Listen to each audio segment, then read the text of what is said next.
All hell is breaking loose on the stock market as major threats emerge in the system. Last week, fear of a financial crisis unleashed widespread chaos across markets, plunging back stocks and sending shockwaves that could result in a disastrous sell-off when trading resumes tomorrow. According to some big market players, conditions are looking a lot like those of 1929. Scary predictions and warnings about what will happen next for stocks don't stop coming, and angst over inflation, interest rates, recession, and systemic risks are making the odds of a brutal stock market crash look more imminent than ever. That's what we're going to expose today. But before moving on, we kindly ask you to support our work with a thumbs up, and don't forget to subscribe to our channel so you don't miss our upcoming videos. Financial markets were already facing a period of extraordinary anxiety over tighter credit conditions, worsening outlooks for businesses, and deteriorating economic conditions, when a sudden string of U.S. bank failures exponentially raised the risk of a stock market crash in the span of just 7 days. Right now, investors across stocks, bonds, and commodities are in crisis mode. Several key indications are revealing signs of extreme stress, with some nearing levels last seen during previous turmoils. Optimism has vanished, and now investors are increasingly seeking insurance against the potential flash crash in stocks as they brace for more tumult in the market this week after worries over a banking system collapse shook asset prices over the last week. Multiple measures of potential tail risk, the possibility of large investment losses caused by sudden or unforeseen events, have jumped to unprecedented highs over the past few days due to concern over contagion from the downfall of Silicon Valley Bank and instability at Credit Suisse. The nation's TailDex, an options-based index that measures the cost of hedging against an outsized move in the SPDR S&P 500 ETF Trust, climbed to its highest level since May 2022 last week as banking worries intensified. The rapid increase not only indicates an impending sell-off, but also reveals that investor sentiment has already drastically changed, said Scott Nations, the index creator and president of Nations Index Inc. It's a great insight into the amount of existential fear that a market has, Nations stressed. The failures of Silicon Valley Bank and Signature Bank, and troubles at First Republic and Credit Suisse seem to be only a part of a much bigger crisis that is about to send markets on a rollercoaster ride as early as Monday, experts say. The threat of another Lehman Brothers style collapse never looked so real. According to the Bear Traps Report founder and author of a best-selling book on the Lehman disaster, Larry McDonald, a stock market crash could happen within days. Our 21 Lehman systemic risk indicators that look at equity and credit point to one of the highest probabilities of a crash in the stock market looking out 60 days, McDonald warned. In his view, the U.S. federal government's $50 billion rescue plan only makes the economic outlook gloomier. This money is being pulled out of the purses of middle-class families, and every 1% increase in rates results in more turmoil across several sectors of financial markets and the economy. For example, auto loans right now are approaching 14%, and almost 20% of auto loans are $1,000 a month. The middle-class families are getting hammered here, the expert highlighted. No wonder why investors expect more disruptions for the banking sector, especially as the Federal Reserve's most aggressive monetary policy tightening in decades dries up credit and widens cracks in the financial system. In general, this notion that there are real tails to the market is actually making a lot of clients revisit tail hedges, revealed Amy Wu Silverman, head of derivative strategy at RBC Capital Markets, referring to options positions that would guard against big market losses. Further proof of rising investor pessimism can be seen in the S&P 500 3-month skew, a measure of relative demand for upside versus downside options wagers that shows the highest demand for protection over the past 12 months, as data from Susquehanna International Group show. Back in October, the risk to the upside and downside tails were much more evenly distributed. Now the downside tail has a lot more risk priced into it, explained Chris Murphy, co-head of derivative strategy at the firm. BlackRock, the world's largest asset manager, was among those highlighting the threats that are emerging as a consequence of the Fed's monetary tightening campaign. On Friday, futures markets were pricing in a roughly 70% chance the central bank would raise rates by another 50 basis points at its March 21-22 meeting. So far, policymakers raised rates by 450 basis points.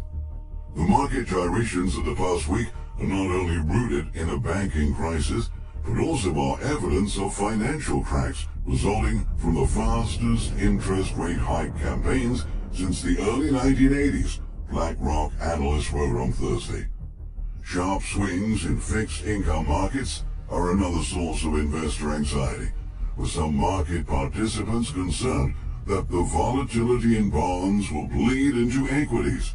In fact, in the past 7 days, bond market volatility surged to highs unseen since the 2008 credit crisis, while its equity market equivalent jumped the most in more than a year.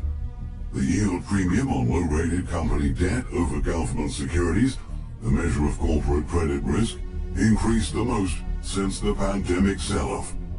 Gyrations in Treasury prices drove the ICE Bank of America MOVE Index, a measure of expected volatility in U.S. Treasuries, to its highest point since the financial crisis, said Kambitz Kazemi, Chief Investment Officer at Validus Risk Management. Empirical work shows that in periods of stress, implied volatility also exhibits contagion-type characteristics from one asset class to another asset class. That is something worth monitoring closely to gauge the expansion of risk within the system, he added. Not even commodities were spared from the wave of tumult sweeping across markets.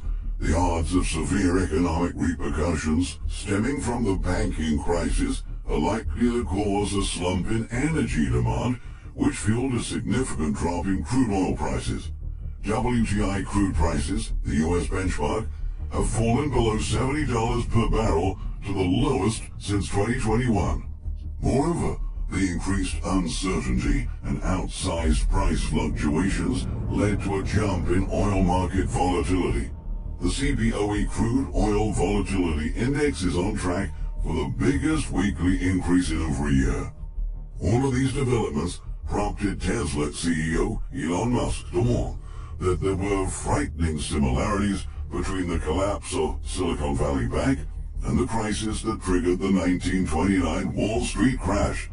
Lots of current year similarities to 1929, he said on Twitter Tuesday, in response to a thread by ARK Invest CIO Cathie Wood. In late October 1929, the Dow Jones Industrial Average plunged 23% in 2 days, signaling the start of the Great Depression. And now, Morgan Stanley's Mike Wilson is alerting about a potential 22% flash stock market crash by the end of this month. In a new note to clients, Wilson said he sees the S&P 500 falling to a low of 3,000 after the Fed meeting this coming Wednesday, representing a further 22% downside from current levels. The expert cites some of Wall Street's most widely followed indicators that are signaling the unraveling of the stock market. Both Wilson and Bank of America's Michael Hartnett noted that the picture for earnings and the economy is starting to worsen. Wilson says that forward earnings expectations will continue to deteriorate, and investors will start getting ahead of this turn sometime in the next few days. Although this bear market has mostly been about inflation, the Fed's reaction to it and higher interest rates, the depth and length of most bear markets are determined by the trend in forward earnings, Wilson explains. On that score, NTM EPS estimates have started to flatten out, resuming the downtrend. Stocks tend to figure it out a few weeks early and trade lower, and this cycle has illustrated that pattern perfectly. Given our view that the earnings recession is far from over, we think March is a high-risk month for the next leg lower in stocks, he alerted. The chart shows how over the last few years, in the final month of a quarter, stocks have reflected coming downward earnings revisions. Similarly, JP Morgan analysts added that if inflation stays higher than the Fed and investors would like, it could spark further downside for a March sell-off that appears to have already kicked off. On Friday, stocks plummeted as investors pulled back from positions in risky assets. The Dow Jones Industrial Average lost almost 400 points to close at 31,861.98 points. The Nasdaq Composite slid 0.74%, and the S&P 500 lost 1.10% and is now 5% from February levels. Charles Schwab ended last week down 22.98%, US Bancorp down 13.79%, Wells Fargo down 11.79%, and Bank of America down 11.70%. Furthermore, First Republic stocks plunged nearly 33% to end the week down close to 72%. Meanwhile, shares of Credit Suisse closed down nearly 7%, with the stock losing 24% over the course of the week. At the same time, shares of institutions including Western Alliance Bank and PacWest have taken a thrashing in the past few days, especially with Moody's Investor Service downgrading the entire U.S. banking system and placing a number of lenders on review for potential rating cuts. Markets closed at a critical moment.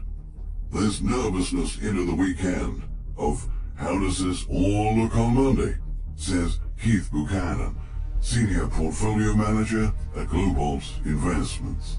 The market is nervous about holding stocks into that. The big question at the moment is how far the contagion will spread in the coming days. Billionaire hedge fund manager Bill Ackman said he was terrified about the outlook and compared the SVB collapse to Bear Stearns, the first lender to go under at the start of the global financial crisis in March 2008. The risk of failure and deposit losses here is that the next least well-capitalized bank faces a run and fails, and the dominoes continue to fall, he wrote on Twitter. Parallels with the 2008 banking meltdown are being drawn by many experts. On Thursday, Fawad Razakzada, market analyst at City Index and Forex.com, said contagion fears have rattled the mighty U.S. bond market, and the threat another Lehman-style collapse in the financial sector looks imminent. It seems like the weekend came just in time. If we're lucky, the break will give traders time to clear their heads after a chaotic Friday. But if we're unlucky, then we should prepare for a major shock. Analysts are bracing themselves for another rash of selling Monday morning, and things could get a lot worse than they already are. We will soon find out if they are right. But whatever happens, this is all a sign of a much bigger crisis that will ravage the financial world in 2023.